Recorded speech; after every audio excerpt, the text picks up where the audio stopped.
You found it. Your home for the best content on your favorite team, the Fighting Tigers of LSU. Do us a favor. Subscribe to the channel. Leave your comments below. Be sure to smash that like button.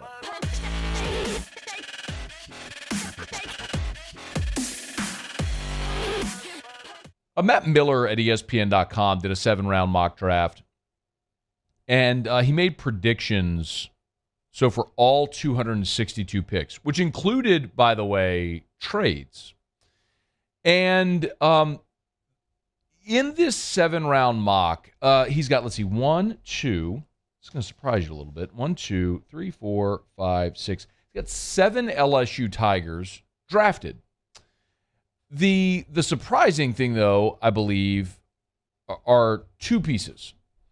One is a couple of players that he does not have selected, which we'll get to.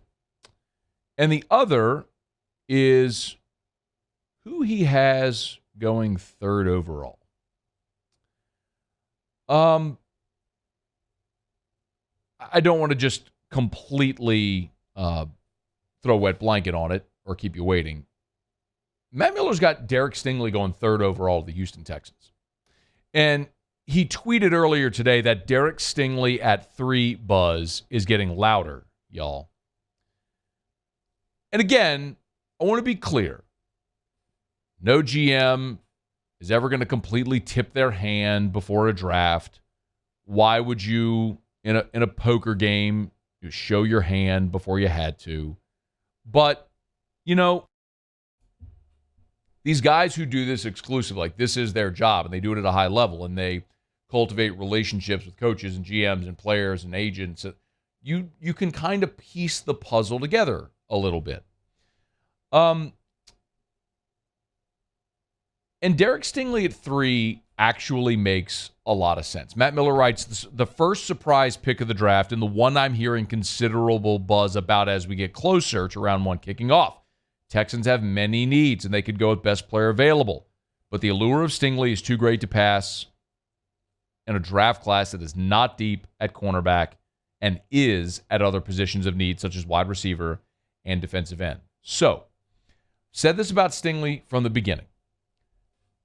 Throughout this draft process, Derek Stingley has been graded by many scouts as the best player in this draft. The best player in the draft. That means he's going to go 1st overall, but for a long time, he's been considered in that conversation for best player in this draft.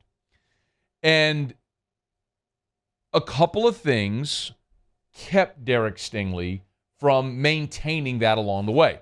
Most notably his injury, the fact that he's missed a lot of playing time the last 2 years.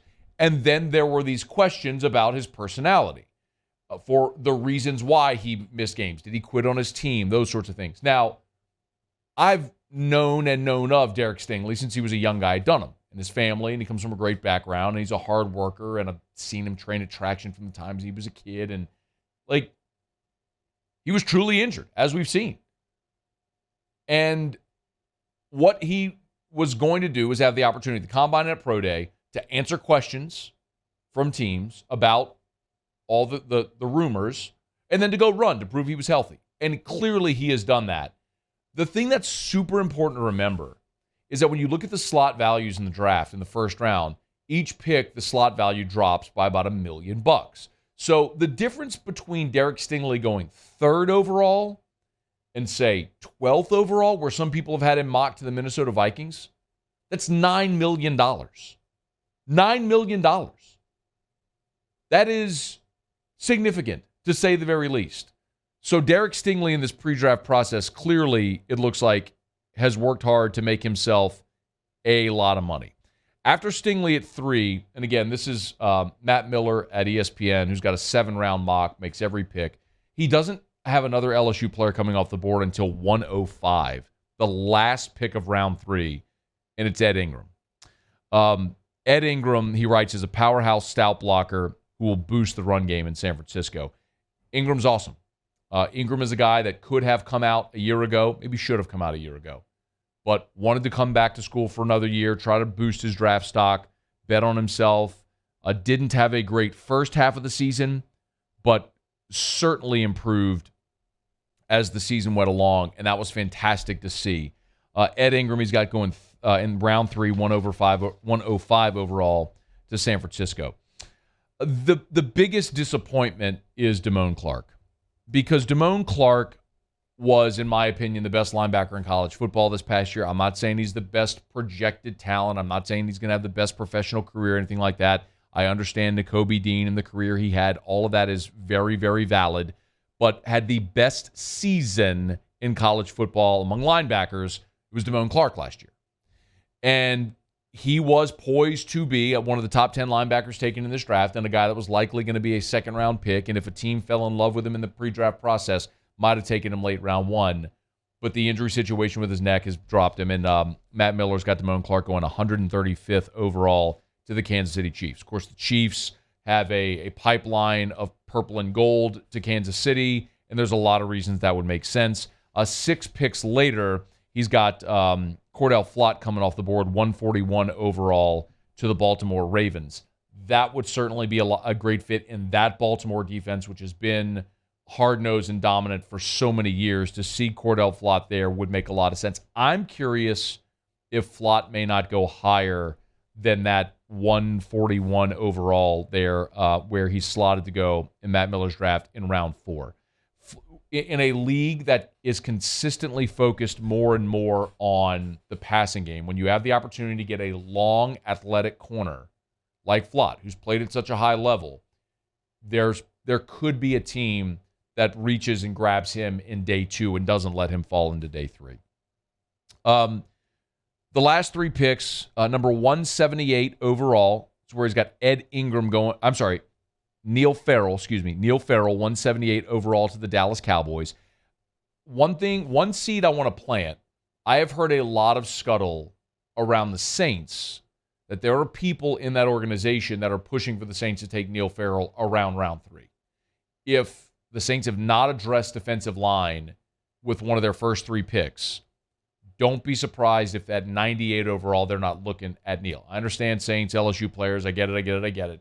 But I know there are people in that organization that like Neil Farrell Jr. a lot and may push to take him in round 3. But here, Matt Miller's got him going in round 5 to the Cowboys. The other 2 players he has taken, Chasen Hines, number 184 overall. So in round 6, number 184, that'd be great for Chasen Hines. 184 overall. 184 overall to the Minnesota Vikings. And then Ty Davis Price in round 7, 224 overall to the Miami Dolphins.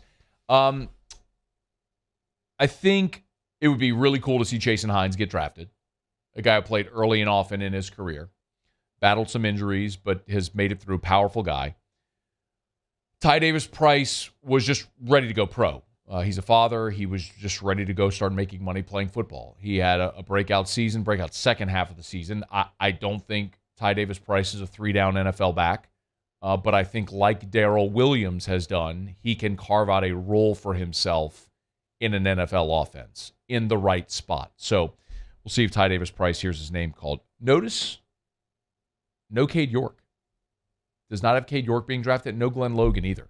Logan, I think the injuries are going to cost him the opportunity to be drafted. He was just injury-prone his entire career. When you go to the medical at the combine, it just affects guys. And I think that's probably the red flag for Glenn Logan that'll take him off of a lot of teams' draft boards, even though I think he can be a very good NFL player. But Cade York surprised me because I do think as valuable as kickers are in this NFL, when you have a guy that is as accurate from 50-plus as Cade York has proven to be, who has the big enough leg to kick off as well, it just makes so much sense that there's going to be a team that snatches him up in this draft. That's the one big surprise, I think. The second big surprise. The first was Stingley going 3. The other big surprise is nobody taking Cade York. Just one man's opinion, but it kind of gives you a sense here, 48 hours out from the draft, what a lot of people are thinking here on the LSU players that are planning to hear their names called over the 3 days in Vegas. Hey, thanks so much for watching. Please leave your comments. I love to interact. And be sure to hit the red subscribe button below.